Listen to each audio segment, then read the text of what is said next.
The World Cup's been with us now for 11, 12, 13, I forgot, for let's say a little less than 2 weeks with us, right?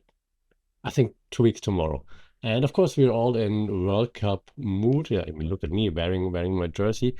Um, but there's more to it than just sports, and we know that. And so, while it's one of the biggest sporting events on the planet, of course, and this time even bigger than before with, let me check, 48 teams, right, from all across the world, billions of eyeballs, of course.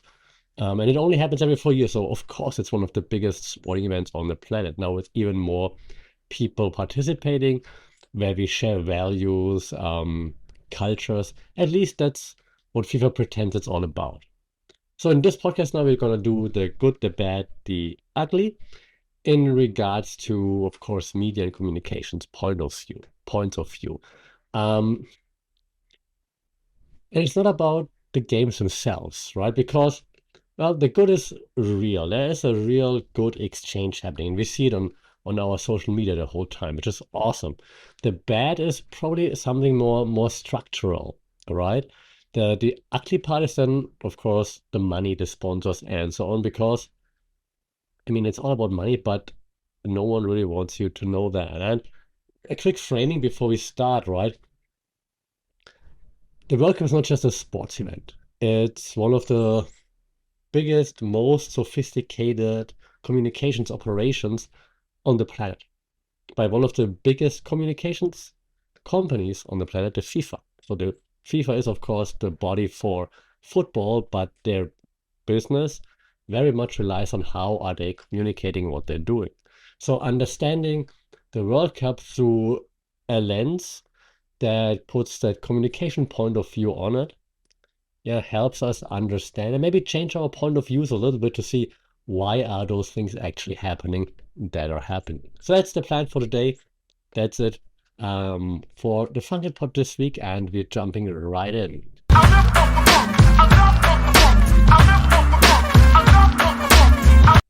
Sadi Kab, and welcome to another episode here for the Funky Pod, Mindful Media and Communication. And as per intro, we're starting with the good of the World Cup. And one thing that you might have seen pundits and I don't know, media profs, if you follow any, I heard saying was like that the World Cup is maybe the last global media event. And I disagree because I think that we, the media people, we say that all the time. So the quick confession time in the beginning. Lots of commentators, pundits, myself maybe included, we call roughly once a year an event, the last global media event. It could be Eurovision, it could be the Super Bowl. We always say that. We're like, hey, this is one of the last global media events. And it's not wrong because there aren't as many global media events anymore, but we do have a few once in a while. Yeah, the Champions League final, you could also call that a global media event. And of course, the World Cup is an even bigger event, sure, but we always wheel out that definition for those bigger events. And so I think it's one of the lazier lines in this genre, and I don't want to use it anymore. So let's actually interrogate like what's actually happening. It's not whether the World Cup is the last big global media event, it's why we keep reading that framing. Why do people emphasize that the World Cup is one of the last big events that we have? And why does every other event also gets positioned like that? Why is it always like this is the last big global event where cultures come together? If we do have events like that happening over and over again. So what's happening here? Why is the media positioning events like that? And right now it's the World Cup. The answer is that fragmentation is real. And yeah, everything right now in the media is more fragmented, it's more personalized, which you can argue is good or bad, up to you. The stuff you're seeing is more algorithmically, yeah, optimized towards your liking.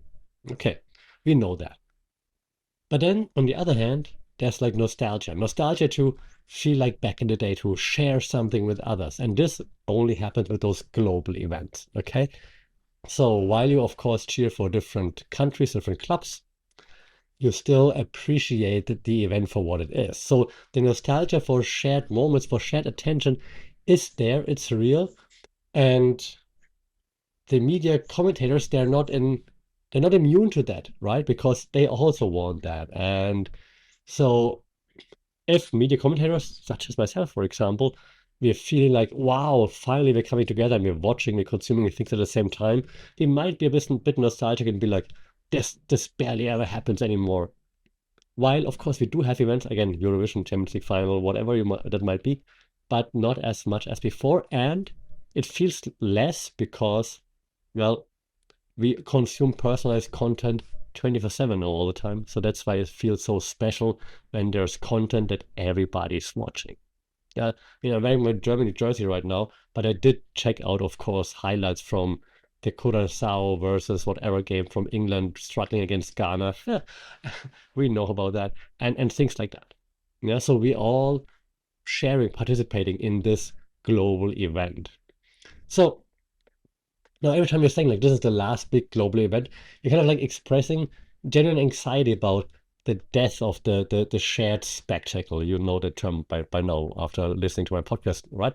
So, and this spectacle is not just like a content spectacle, it's also like a cultural spectacle. So when we're saying that, I think there's some anxiety in there of like, oh, we're losing those events where we share culture and happiness and languages and food or whatever that might be, and pop culture.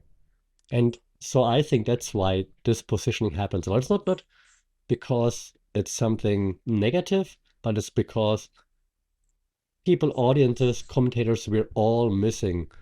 We are all feeling nostalgic when it comes to such big events. So generating a hook for this event, this is one of the last big global events that you have to participate in, just kind of like tries to reel everybody in because we're missing it so much. And it's a good hook, I mean, clearly, right? So but then what the World Cup actually is, right? If it's not the last big global media spectacle is, if you look at it at scale, it's different to the Super Bowl or to Eurovision or the Champions League final because it's genuinely global in a way that those other big events are not. Yeah, the Super Bowl is big. It's America's biggest event, sure, but and there's lots of international observation, yes, but it's not really something global. Uh, Europeans, as we're watching it, sure. Maybe we genuinely, maybe some ironically, to see like the spectacle, what is Bad Bunny doing and whatnot. But the World Cup is different. The World Cup is generally consumed by primary audiences all across the world, right? The Super Bowl, for example, has a primary audience in the US, while then people like me, for example, we like a secondary audience. We like watching it because of the spectacle, but not because we're really into it. The World Cup is being watched by lots of people who are really into it because, of course, there's a party in their countries, which makes it stand out again amongst those events. Now, when it comes to distribution, right, and how we consume the content, it's also different because Super Bowl, for example, you have to consume via wherever owns the NFL rights. Pardon me, the World Cup, yes, of course, it all comes down to rights, but very often, most of the time, national broadcasting stations at least show you the games of your national team, which is also interesting, which is good, which makes it easier to consume it, easier to be part of it. So the last thing in this regard is that also there are very more emotional stakes in it. If you have your jersey of your country and you're supporting your country, there's a way higher emotional stake to it than when I don't know, the New England Patriots play the Kansas City Chiefs, at least for an audience like me, unless you're a really hardcore Chiefs or Pats fan, right? So there's a big difference here. And there are also a few theories that really relate to that. So there's one by Benedict Anderson. He called it the imagined communities. And I think that's a point that still holds because when your country scores, you feel something alongside everybody else who shares the same nationality in this regard, the same identity, like regardless of who they are and which status they have and if you would be friends with them, or even where they are, you don't really care. If I go out in Bangkok now with my Germany shirt, like supporters for the German team will be like, yeah, let's go. And the same thing with England and so on. So there's a big difference there to other events. And that's communication. And that's the kind of communication that the FIFA tries to highlight. But I also think that's the kind of communication that the FIFA has the least amount of influence over. That happens because of cultures, of shared values. The FIFA has nothing to do with it. The FIFA can be happy, lucky that this is happening because it's not because of them, it's despite of what they're doing. Let me know what you think, but I think that's it. Don't think the FIFA has anything to do with it. They're just lucky that this is how culture works. Okay. Um, and that's the cool thing because we don't need any apocalyptic framing. Like, is this the last big global? No one cares how we frame that event. Yeah, you just want to share those moments with people around you, and it's fun and it's nice to share culture, and that's why we do it. Now, back to the World Cup though, itself. Okay, so if you look at it, we have now the biggest World Cup ever, right? With 48 teams. So it's like more of the world that's in the same room. And yes, we'll get to the problem of the expansion in a bit, if that's a problem. But the genuine upside first, right? More countries qualify, more football cultures are being represented, right? So more cultures than ever right now at the World Cup. There have never been that many cultures at the World Cup. Curacao, Capo Verde, and so on. It's great. So, yeah, some nations they're now there for the first time. And there are players who grew up watching the World Cup who thought, wow, I could never be there because my team will never qualify now it's bigger. Now you can be there. Now everyone can think like, wow, maybe someday I can be there, or at least I'm being represented right now with my culture, with my nationality. And that's something very big, and that's something that I think is very positive about the expansion into like 48 teams. And if you look at like where I'm at, for example, if you look at the Global South is now much better represented. Thailand isn't there, but smaller footballing nations that we can relate to, they made it. And so if the Global South, if they're now on the big stage, that's great. Yeah, so the tournament's original claim at this whole world's game was that we're bringing the world together. And so now it's marginally, but it's more true with those 48 teams than before with like 32. And now when an underdog, like, makes it into the knockouts, for example, which could actually happen with Capo Verde, maybe even with Curacao, who knows? People who don't normally watch football, they're intrigued. They're like, oh, wow, this is cool. And that's generally good for the game, for the audiences, for everybody involved. When it comes to the football itself, yeah, sure. Sometimes the football is just not as good. Yeah, because football itself is extraordinary. Those events are extraordinary, but it still happens that even though you have great players on one side, then maybe a smaller team struggles against a big team. That still happens. It's normal. But I still think that those special moments outweigh those moments of where like a small country might get run over by Germany 7-1 while still representing themselves very well, by the way. Yeah. And then afterwards, for example, Curacao, right? 7-1 lost to Germany. Then afterwards, they hold on to a draw against Ecuador, which was fantastic to see how much passion they had. Didn't give up and so on. This is representation, and you saw how much that meant to the people of Curacao. And this is just one example. Yeah, if you follow, you've seen what happened to Cape Verde. You have seen now what happened to Ghana holding England to a draw just last night, for example. So things like that are not just a football story. There are communication, there are culture, they're like national coming together, and that's something I think that can be underestimated, and that's why I still think that having a bigger World Cup is actually not a bad idea. Of course, it makes everything longer. I understand that. Nevertheless, adding all those different nations there, that does something with me. It makes me happy to see pictures from Curaçao, Capo Verde, and so on. Let's keep hold of that because I think that's something that actually matters, and that's actually also a win for FIFA. But we get to that in a second again. Because first, while I talk about the good, now we also have to talk about the bad. And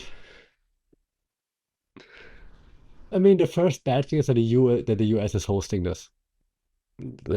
And I know you know that, but just think about it one more time. The US is hosting a World Cup where all nations and cultures are coming together. And I saw a quote on Instagram the other day, and I think that summed it up perfectly. The US did not deserve the World Cup, but the US needed the World Cup. And that's actually where I throw out all my notes that I had for this episode of this podcast. Because I mean, there are so many things to talk about.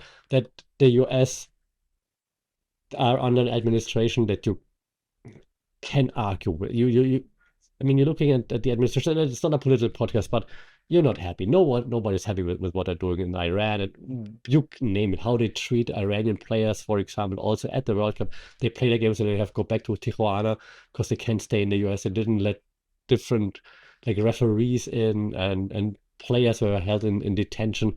You name it. Yeah, those are all things that are definitely could be labeled as the bad, right? The good, the bad, the ugly, and the bad. And this links very much to how the US operates. But right now, the sports washing that the US want to do works perfectly. We see lots of party content, people celebrating, cheering, and so on. So the sports washing does work. Now, what I also propose is that while the sports washing works, the actual culture, not washing, but culture mixing might actually also work. And that's why I like this quote so much that said, like, the US did definitely not deserve it, but they needed it. Because, yeah, while Americans say, look, the Europeans now finally see our culture. Yeah, sure, sure. If you want to look at it like this, I see it from the other point of view. I see it like finally Americans don't have to go out of the country to actually meet different cultures and see that you can be different and still have fun together and still enjoy being together and find that you have shared interests and so on. And that's what I think is still a good out of the bad, because the bad is like that America is like, oh, look at us, we're the best, everything we're doing is awesome, which clearly you can argue with. But and the way they treat immigrants and so on, but again, not a political podcast, but you know what I'm saying.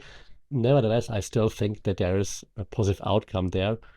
One that I think the administration did not plan to have, but it's still happening. So I think that is something that we cannot underestimate as well. The second thing is, second time I said it today. Um, yeah, so that's my take on this very quick political thing.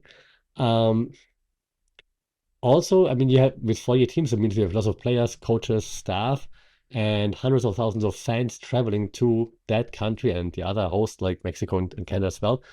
Um, but it also makes it clear that because so many people are being denied at the border, that not everybody's welcome, right? So that's also communication. So we see still the news popping up that people who want to travel to the World Cup are not being let in, and then they have to change their plans and go to Mexico instead or to Canada or whatever.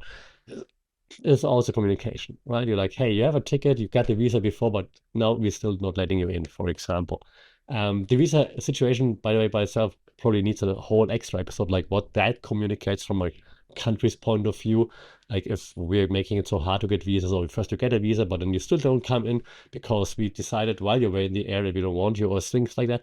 So maybe we should have a separate episode about that, like what that kind of friction means, how that country is then being perceived, and so on. There's one more thing though that I want to mention about like the bad in that segment. That's the cognitive dissonance in which this is all being operated. Because America has this America First mantra, right? And then America First, make America great again, meets the world's game, and that's not really compatible, is it?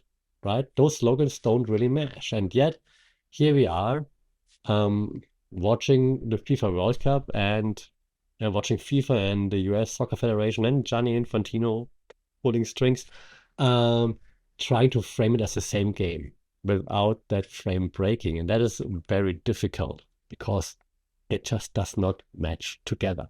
Yeah. MAGA meets the World's game. It's hard to match. Now, from a communications point of view, you could call this a crisis management problem. Okay, we have a crisis here that our points of view don't really match. What can we do? Now, officially, you can acknowledge it, of course, because that would lead to problems. You be like, look, they didn't think about it, so you cannot acknowledge it as a crisis. So then what do? Then you try to paint over it. You try to astroturf it, of course.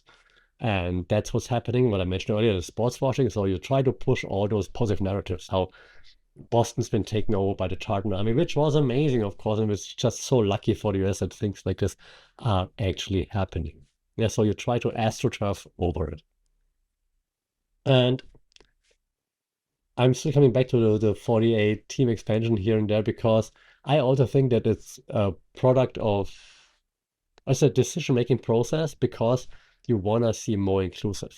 That's why you, the FIFA, announced that expansion. Like, look how inclusive we are. Again, I'm not against it, but I'm telling you, I'm thinking that the reason why FIFA did it is not what I just mentioned earlier, that it's really nice to have different cultures there. I think they just want to look more inclusive, and that's why they did it. And they want to make more money. That's why they did it. So the broader your representation is, the more inclusive you are, the more money you are making, the more you can sell, and so on. So the reason for everything the FIFA does is always revenue. There's nothing new to it. John Oliver had many pieces on that. Check those out. Last week tonight with John Oliver has like many FIFA episodes.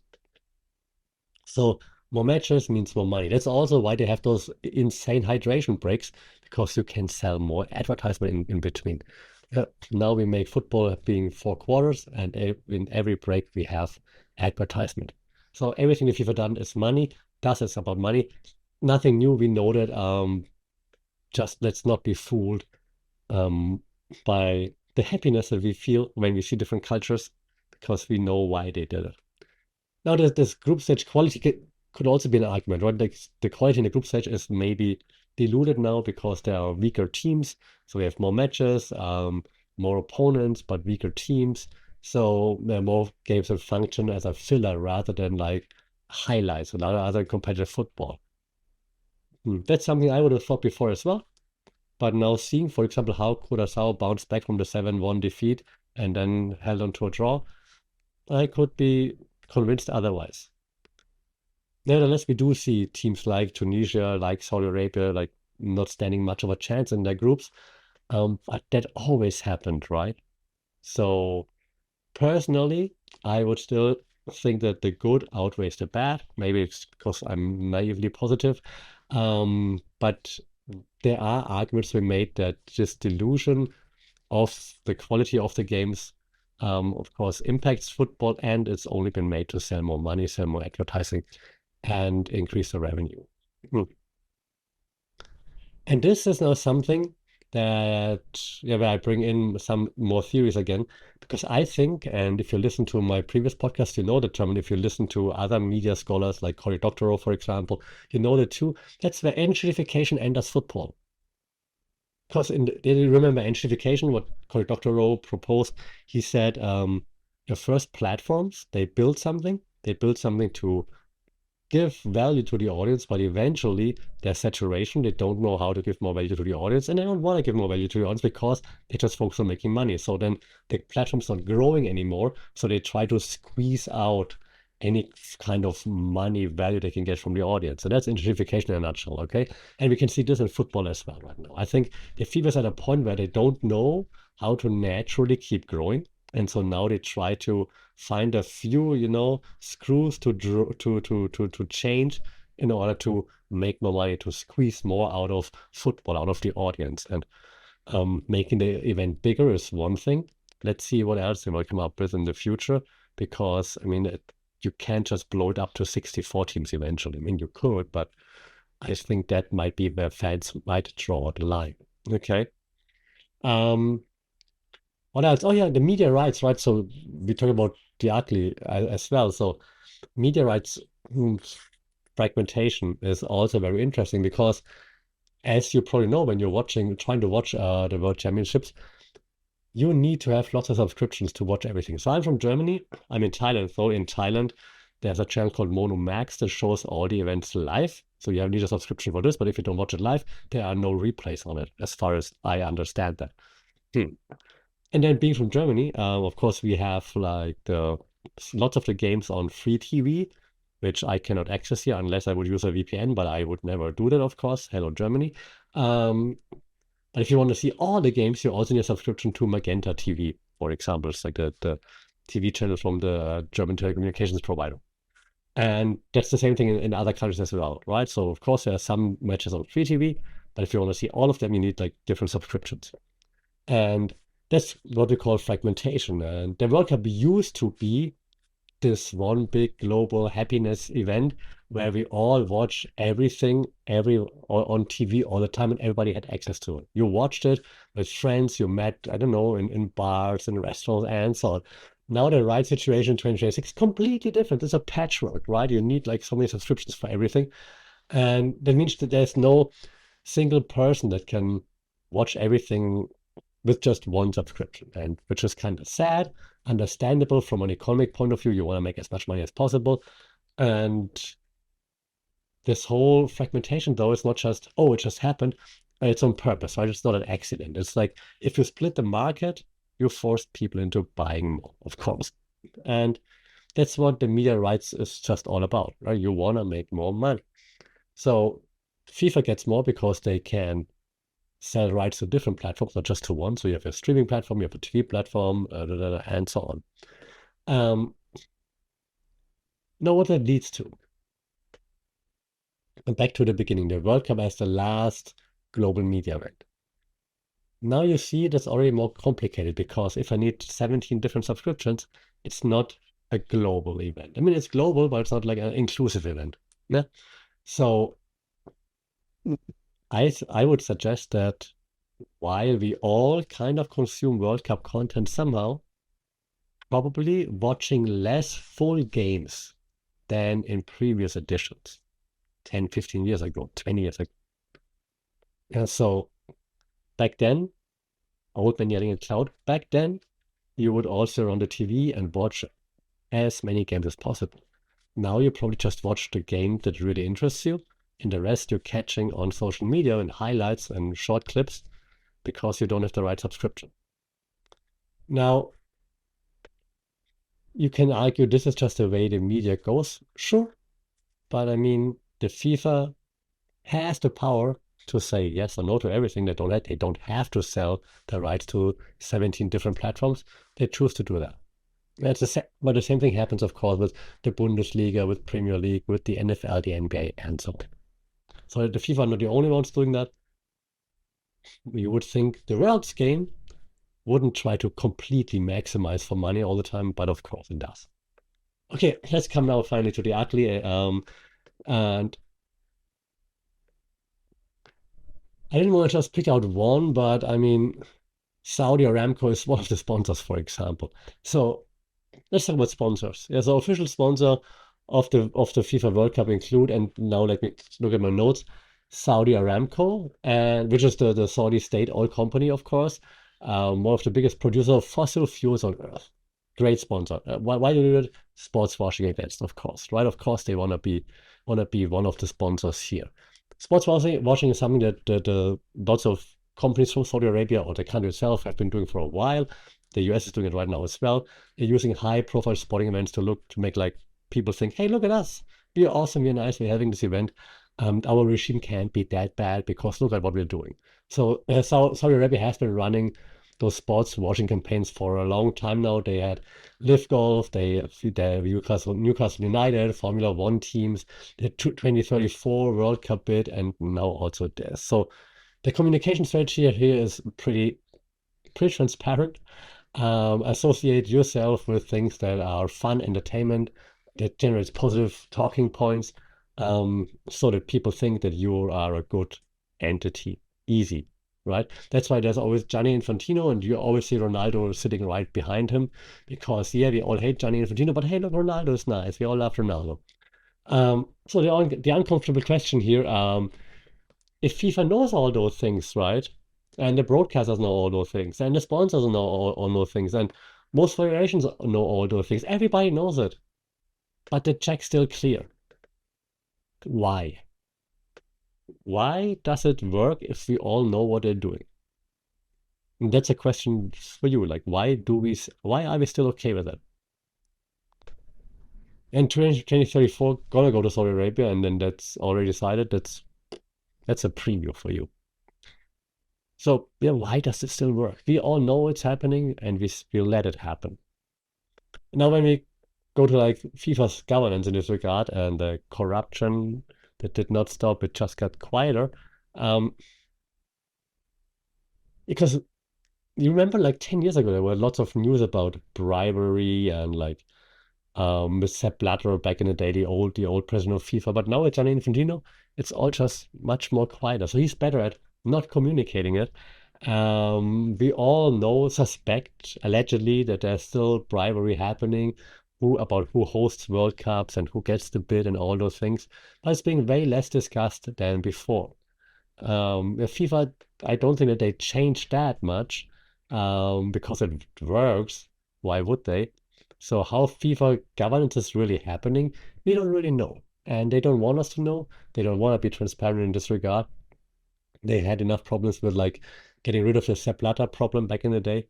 Now they're like, okay, let's keep it even more quiet. Yeah, examples would be, of course, the World Cup in Qatar, even the World Cup back in Germany. We all know that we bribed FIFA for getting it back in 2006. Everyone knows that, and that has definitely not changed. It just gotten smoother, I would suggest. Yeah, so FIFA's communications, they're just much better in regards to smoothing the negativity out and just pushing all the positives that we see on social media right now. So, yeah, let's talk about Poco Bonito, the beautiful game, versus the beautiful brain. Brand. I don't know what brand is in Portuguese, but the beautiful game, yeah, it's one of the most durable pieces of sports marketing ever written, right? It's attributed to Pelé, to the golden generation of Brazil back in the day. Yeah, probably, yeah. I don't even know if Pelé actually said it. Who knows? But it's been universally repeated, like Coco Bonito, the beautiful game. And it's something because it captures something true about football, because football itself is a beautiful game. It's like on the pitch, 90 minutes plus whatever extra time. Um, it's just you and the ball and nothing else. But what the World Cup has become at a scale is an IP portfolio. It's not a beautiful game anymore. That's not the main focus. It's an IP portfolio. It's about licensing brands and content asset optimization for global brands and broadcasters and personal brands of the players and sponsorship revenue and you name it. So the football is what makes the commercial operation go. It's not the beautiful game anymore. And that's sad that football is basically the side project now to the beautiful marketing machine. Yeah, every stoppage is an ad slot. Every hydration break is an ad slot. Every celebration is an ad slot, right? It's an ad possibility. Ronaldo just scored 2 goals last night. He does this, pictures pop up everywhere, sponsors everywhere. You know that. And that ruins the game. And now I might sound like an old person yelling at the cloud again, but this is not the beautiful game we fell in love with. That's the beautiful marketing machine that wants to capitalize on it. Now, that brings me to the last theory of today's class session podcast episode. We talked about him before. Guy Debord, remember? Talked about the society of the spectacle. And he said, the spectacle is not a collection of images. It's a social relation between people mediated by images. That's the quote. Okay. And the World Cup is the largest single spectacle on earth, at least right now, but every 4 years it is, right? And the relation between the event and the people watching it is most entirely mediated by, I'm waiting for you to say it, but what is it mediated? It's just like in class right now, right? By commercial interests, by the communication that we see, by the content that we're consuming, right? And this content that we're consuming is not only Choco Bonito anymore. It's branding bonito. Commercial interest bonito. So what you're watching when you watch the World Cup is just a constructed image of football. It's not football itself anymore. It's a constructed image for maximum emotional engagement and for maximum advertising dollars. The football is still in there though, and that's of course why I also still watch it.